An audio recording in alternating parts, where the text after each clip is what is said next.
दोस्तों कहानी शुरू होती है और हम एक स्कूल की डांस पार्टी को देखते हैं जहाँ पर सभी स्टूडेंट्स हनी सिंह के वॉल्यूम 1 पर डांस कर रहे थे, लेकिन वही एक लड़का चुपचाप वहाँ पर खड़ा उन सभी को देख रहा था। तभी अचानक उसे वहाँ पर एक लड़की दिखाई देती है जो उसे डांस करने के लिए अपने पास बुलाती है। फिर डांस करते करते उस लड़के में ठड़क जाग जाती है और फिर जैसे ही वो उस लड़की को पकड़कर चूसने लगता है तभी वहाँ पर सभी लोग उसे देखकर जोर जोर से हंसने लगते हैं और उसे चूतिया बोलते हैं। दरअसल वहाँ पर कोई लड़की थी ही नहीं, वो तो एक भूतनी थी जो सिर्फ उसे ही दिखाई देती थी। अभी देखकर उस लड़की की फटकर 464 हो जाती है, लेकिन तभी वो भूतनी उस पर गुस्सा हो जाती है और उसे मारने के लिए उसके पास जाती है। पर तभी हम देखते हैं कि अचानक से वो हवा में गायब हो जाती है। तभी सीन यहाँ से शिफ्ट होता है और काफी सालों बाद हम उसी लड़के बनवारी लाल को देखते हैं जो अब एक टीचर बन चुका है, लेकिन अभी भी उसकी कोई औकात नहीं थी और कोई भी आकर उसे बजा देता था। उधर स्कूल का प्रिंसिपल भी ये सब देख रहा था और वो सोचता है कि बहन चौधरी तो एक नंबर का चूती आदमी है, जिससे वो उसे स्कूल के बच्चों को ना संभाल पाने की वजह से स्कूल से निकाल देता है। हमें पता चलता है कि बनवारी लाल को अभी भी भूत प्रेत दिखाई देते हैं और अपने इसी प्रॉब्लम के सोल्यूशन के लिए वो एक साइकाइट्रिस्ट के पास जाता है, लेकिन वो साइकाइट्रिस्ट भी उसे एक चूतिया ही समझता है और कहता है कि भूत जैसी कोई चीज नहीं होती। लेकिन तभी वहाँ पर हम उस साइकाइट्रिस्ट के मरे हुए बाप को देखते हैं जो कि अपने ही बेटे की फालतू बातें सुनकर सोचने लगता है काश उस रात में हिलाकर सो गया होता। लेकिन हम देखते हैं कि उसकी बाप की आत्मा को सिर्फ वहाँ पर बनवारी लाल ही देख सकता था। इसके बाद जब बनवारी लाल सड़क पर भटक रहा होता है तभी उसे एक आदमी दिखाई देता है जो सड़क पार कर रहा था। बनवारी लाल चिल्लाकर उसे रोकने लगता है, लेकिन तभी एक ट्रक आकर उसके आर पार हो जाता है, जिसका मतलब था कि वो भी एक भूत ही था। इसके बाद एक स्कूल में जब टीचर किसी बुक की फोटोकॉपी कर रहा था तभी हम एक कंकाल को वहाँ पर चलते हुए देखते हैं, लेकिन जब वो टीचर उसे मुड़कर देखता है तो वो कंकाल वहीं का वहीं होता है। इसके बाद जब टीचर फिर से काम कर रहा होता है तभी वो कंकाल आकर सीधा उसकी गांड में उंगली कर देता है, जिससे टीचर की फटकर 464 हो जाती है। इसी दौरान वहाँ पर किताबें और स्टेपलर्स अपने आप ही उड़ने लगते हैं और वो सभी मिलकर उस टीचर पर हमला कर देते हैं, जिसके बाद वो उसे उठाकर खिड़की से बाहर फेंक देते हैं। फिर कंकाल ऊपर से उसे देखकर हंसने लगता है और कहता है कि मर गया इसके बाद हम देखते हैं कि उस स्कूल की प्रिंसिपल टीना से एक आदमी मिलने आता है और उसे कहता है कि मुझे आर्ट टीचर से मिलना है, जिस पर टीना कहती है कि सॉरी सर, उन्हें तो पिछले हफ्ते ही गांड पर लात मारकर भगा दिया गया। अब उनके स्कूल की हालत बहुत ज्यादा खराब थी क्योंकि सारे टीचर्स को स्कूल से निकाल दिया गया था और बच्चे पढ़ने की बजाय दिन रात स्कूल में चुपाई करते थे। तभी वहाँ पर स्कूल की मालकिन आती है और अपने स्कूल की ऐसी हालत को देखकर वो टीना को एक आखिरी मौका देती है कि अगर स्कूल की हालत ठीक नहीं हुई तो उन्हें मजबूरन स्कूल को बंद करना पड़ेगा। फिर थोड़ी देर बाद हम देखते हैं कि बनवारी लाल उसी स्कूल में इंटरव्यू देने आता है, लेकिन तभी उसका रिज्यूमे पढ़कर टीना कहती है कि आपको तो पिछले स्कूल से धक्के देकर भगा दिया गया था ना, जिस पर बनवारी लाल कहता है कि नहीं नहीं, उन्होंने मुझे नहीं भगाया बल्कि मैंने खुद उस स्कूल को छोड़ दिया। अब क्योंकि इस समय टीना को टीचर्स की सख्त जरूरत थी तो वो बनवारी लाल को टीचर की जॉब पर रख लेती है और उसे आज से ही ज्वाइन करने को कहती है। इसके बाद जब बनवारी लाल अपनी क्लास लेने जा रहा था तभी वो एक लड़की से कहता है कि क्या तुम मुझे क्लासरूम तक छोड़ सकती हो, लेकिन तभी वो लड़की उससे डरकर भाग जाती है। तभी चलते चलते बनवारी लाल एक पुरानी बंद पड़ी लाइब्रेरी में जाता है जहाँ पर कुछ स्टूडेंट्स किताबें और कुर्सियां उठाकर उसे डराने की कोशिश करने लगते हैं, लेकिन फिर जल्दी ही उन्हें पता चल जाता है कि बनवारी लाल उन्हें देख सकता है। दरअसल ये लोग स्टूडेंट्स नहीं बल्कि वही भूत थे जिन्होंने पिछली बार उस टीचर का मुंह निकाल दिया था।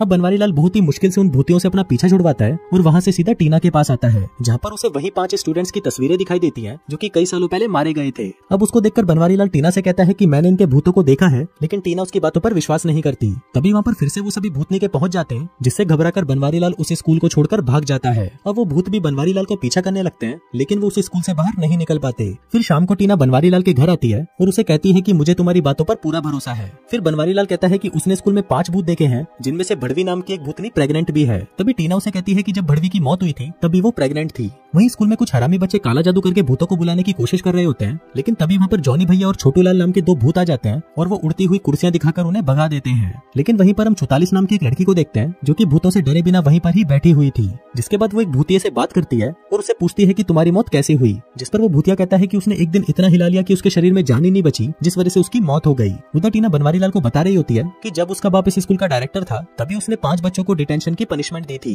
लेकिन तभी अचानक वहाँ पर आग लग गई जिसमें वो 5 बच्चे कुत्ते की मौत मारे गए। तभी वहाँ पर उन्हें कुछ बच्चे भागते हुए दिखाई देते हैं जिनको जॉनी भैया और छोटे लाल नाम के भूत डरा रहे थे। फिर टीना उसे कहती है कि अगर हमें इस स्कूल को पहले जैसा करना है तो उन्हें इन भूतों को भगाने में बनवारी लाल की हेल्प चाहिए। अभी सुनकर बनवारी लाल बहुत खुश होता है और उसे इस काम के लिए हाँ बोल देता है, क्योंकि उसे पहली बार ऐसा कोई मिला था जिसने उसे चूतिया नहीं बोला। तभी बाहर आते ही वो उस डॉक्टर की दी हुई दवाइयों को फेंक देता है और वहीं उस एक्सीडेंट वाले भूत को सड़क को पार करना सिखाता है, जिसके बाद वो उसी लाइब्रेरी में उन भूतों से बात करने पहुंचता है। अब ये देखकर कि कोई तो है जो उन्हें देख और सुन सकता है, वो भूत बहुत खुश होते हैं। लेकिन जब बनवारी लाल उन्हें कहता है कि तुम सभी को अपनी गांड उठाकर यहाँ से रवानगी लेनी होगी तो वो भूत गुस्सा हो जाते हैं और उसे तारों से बांधकर वहीं उल्टा लटका देते हैं। इसके बाद बनवारी लाल उस डॉक्टर के मरे हुए बाप से मिलने जाता है, जहाँ पर वो आदमी उसे बताता है कि अगर किसी भी इंसान की इच्छा अधूरी रह जाए तो वो भूत बन जाता है, और उसके मुताबिक अगर उन भूतों को मुक्ति चाहिए तो उन्हें पढ़ाई करके उस स्कूल को ग्रेजुएट करना होगा। इसके बाद बनवारीलाल ये बात जाकर सीधा उन भूतों को बता देता है, लेकिन ये सुनकर सिर्फ मियाँ घुसवाले नाम की ही एक लड़की खुश होती है और बाकी के भूत तो इतने दुखी हो जाते हैं कि वो उसको उठाकर एक पेड़ से उसके अंडों को फोड़ देते हैं। इसके बाद बनवारीलाल स्कूल से उन बच्चों की फाइल निकलवाता है ताकि वो उनके बारे में सारी बातें जान सके। फिर क्लास में आकर वो उन भूतों को मोबाइल में गाना सुनने को कहता है,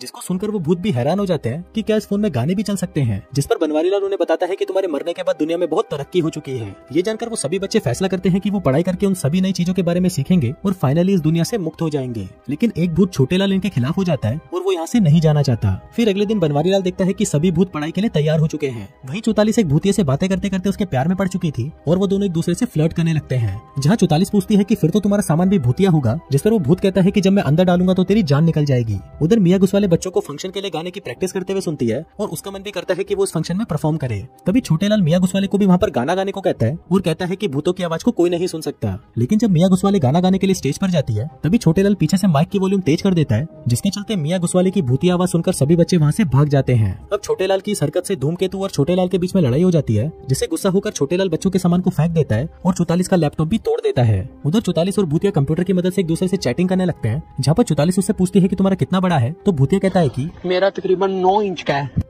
तभी वहाँ पर छोटेलाल से एक सवाल पूछा गया जिसका उसने सही जवाब दे दिया। लेकिन तभी वहाँ पर अचानक टीना आ जाती है, जिसको देखकर सभी भूत मुस्कुराने लगते हैं और बनवारीलाल को देखकर कहते हैं भैया फंस गए बामन की लड़की के चक्कर में। फिर टीना बनवारीलाल को बताती है कि स्कूल की मालकिन भी फंक्शन में आने वाली है और उसे डर लग रहा है कि अगर इन भूतियों ने वहाँ पर कुछ भूतियापा किया तो वो अपने बाप के बनाए हुए स्कूल को खो देगी। लेकिन तभी बनवारीलाल उसे संभालने लगता है, जिसके बाद वो दोनों वहीं पर ही मजदूरी करना शुरू कर देते हैं। अब जैसे जैसे दिन बीतने लगते हैं हम देखते हैं कि वो सभी पढ़ाई में अच्छे होने लगे थे। वो बहुत जिम करते हैं, साइंस क्लास में एक्सपेरिमेंट करते हैं और अपना होमवर्क भी पूरा करते हैं। फिर कुछ दिनों बाद सभी स्टूडेंट्स के एग्जाम होने वाले थे। वहीं भूतिया 44 से कहता है कि उसे जल्दी ही यहाँ से जाना होगा, जिस पर 44 रोते हुए कहती है कि वो भी उसके साथ जाना चाहती है। वो उसे कहती है कि वो उससे प्यार करती है और जल्दी ही वो उससे मिलने वाली है। फिर एग्जाम शुरू होता है और सभी भूत चीटिंग करके अपना अपना पेपर लिख रहे होते हैं, जिसके रिजल्ट में वो सभी पास हो जाते हैं। उधर छोटेलाल ने तो अपना पेपर खाली ही छोड़ दिया था, लेकिन बनवारीलाल ने फिर भी उसे कुछ नंबर देकर पास कर दिया। तभी उन्हें वहाँ पर एक सफेद रोशनी दिखाई देती है और सभी भूत हाथ पकड़कर स्वर्ग की ओर जाने के लिए तैयार हो जाते हैं। लेकिन तभी वो देखते हैं कि ये तो सिर्फ सूरज की रोशनी थी। अभी देखकर वो पांचों भूत पूरी तरह पागल हो जाते हैं और पूरे स्कूल में आतंक मचा देते हैं। अभी देखकर बनवारीलाल फिर से उस डॉक्टर के बाप से बात करने जाता है और वहाँ पर उसे पता चलता है कि मुक्ति पाने के लिए उन भूतों को अपनी असलियत को अपनाना होगा। हम देखते हैं कि इस बड़े वाले भूत ने खुद तो मुक्ति पाई नहीं थी और वो तो बस उसे सिर्फ ज्ञान दे रहा था। फिर बनवारीलाल भागकर टीना से मिलने स्कूल पहुंचता है, लेकिन वहाँ पर वो देखता है कि सभी पेरेंट्स ने मिलकर सारी तबाही का इल्जाम बनवारीलाल पर लगाकर उसे स्कूल से निकलवा दिया है। इसके बाद वो लाइब्रेरी में जाकर अपना सामान पैक करता है और जाने से पहले वो उन भूतों से कहता है कि उन्हें अपनी अधूरी इच्छाएं पूरी करके खुद को अपनाना होगा, तभी जाकर उन्हें मुक्ति मिल पाएगी। अब उसकी बातें सुनकर छोटेलाल अपना जुर्म कबूल करता है और कहता है कि क्रिसमस पार्टी में उसी ने ही आग लगाई थी और उसने आज तक किसी को भी नहीं बताया क्योंकि वो नर्क नहीं जाना चाहता था। वहीं हम टीना को देखते हैं जो कि बार बार बनवारीलाल को फोन कर रही थी, लेकिन वो उससे बात नहीं करता। इसके बाद वो स्कूल में अनाउंसमेंट करवाती है कि वो पांचों भूत आकर उससे लाइब्रेरी में मिले। फिर जब वो वहाँ पर पहुंचते हैं तो टीना बताती है कि बनवारीलाल हम लोगों को छोड़कर जा चुका है। अभी सुनकर वो सभी भूत दुखी हो जाते हैं, जिसके बाद एक भूतिया एक औरत के शरीर में घुस जाता है और बनवारीलाल को कॉल करके उसे स्कूल में वापस आने को कहता है। पर बनवारीलाल तो बहुत गुस्सा था, इसलिए वो उन्हें मना कर देता है। लेकिन जब वो बताती है कि टीना उससे अपनी पिंकी पिटवाना चाहती है, तभी ये सुनकर वो कुत्ते की तरह भागते हुए उस स्कूल में पहुंच जाता है। इसके बाद मियाँ घुसवाले भड़वी को एक लेटर देती है जो कि 20 साल पहले उसके बॉयफ्रेंड ने गलती से मियाँ घुसवाले के लॉकर में डाल दिया था। उस लेटर में उसके बॉयफ्रेंड ने लिखा था कि मैं तुमसे प्यार नहीं करता, इसलिए मैं तुम्हें छोड़कर हमेशा के लिए जा रहा हूँ। अब ये पढ़कर भड़वी बहुत दुखी हो जाती है और अपने बॉयफ्रेंड को गालियां देने लगती है। अब कुछ दिन बीत जाते हैं और फंक्शन का दिन भी आ जाता है। वहाँ पर स्कूल की मालकिन भी आती है और अपना बनवारीलाल भी टीना की गुलाबी लेने के लिए वहाँ पर पहुँच जाता है। तभी वो पांचों भूत बनवारीलाल से अपनी हरकतों के लिए माफी मांगते हैं और बनवारीलाल भी उन्हें माफ कर देता है। फिर फंक्शन स्टार्ट होता है और वहाँ पर बोरिंग गानों को सुनकर सभी परेशान हो रहे होते हैं। पर तभी बनवारीलाल मियाँ घुसवाले को वहाँ पर लेकर आता है और उसे गाना गाने को कहता है। अब ये देखकर मियाँ घुसवाले एक लड़की के शरीर में घुस जाती है, जिसके बाद वो वहाँ पर हनी सिंह का वॉल्यूम 1 गाती है और सभी बुड्ढे उस गाने पर नाचने लगते हैं। लेकिन तभी अचानक वहाँ पर एक टकला आ जाता है जो कि प्रिंसिपल बनना चाहता था और फिर जैसे ही वो खुद को उस स्कूल का प्रिंसिपल बनाने वाला था, तभी एक भूतिया उसके शरीर में घुस जाता है और उसकी पैंट उतार देता है। फिर फाइनली छोटेलाल स्कूल में आग लगाने के जुर्म को सबके सामने कबूल कर लेता है और सभी उसे माफ भी कर देते हैं। इसके बाद जब भूतिया 44 को ढूंढने उसके पास जाता है तो वो देखता है कि 44 तो पूल में डूबकर मरने की कोशिश कर रही है क्योंकि वो भी उसके साथ स्वर्ग जाना चाहती थी। लेकिन भूतिया उसे बचा लेता है और कहता है कि तुम अब किसी और से ही अपनी पिंकी पिटवाओ। और फाइनली सभी की इच्छाएं पूरी हो चुकी थी और उनकी मुक्ति का टाइम भी आ गया था। अब सभी एक दूसरे का हाथ पकड़ लेते हैं। तभी ऊपर से एक सफेद रंग की रोशनी आती है और सभी वहाँ से गायब हो जाते हैं। अब फाइनली उनको मुक्ति मिल चुकी थी, जिसके बाद टीना और बनवारीलाल भी दबा दबा कर एक दूसरे को चूसने लगते हैं और इसी के साथ ही ये कहानी यहीं खत्म हो जाती है।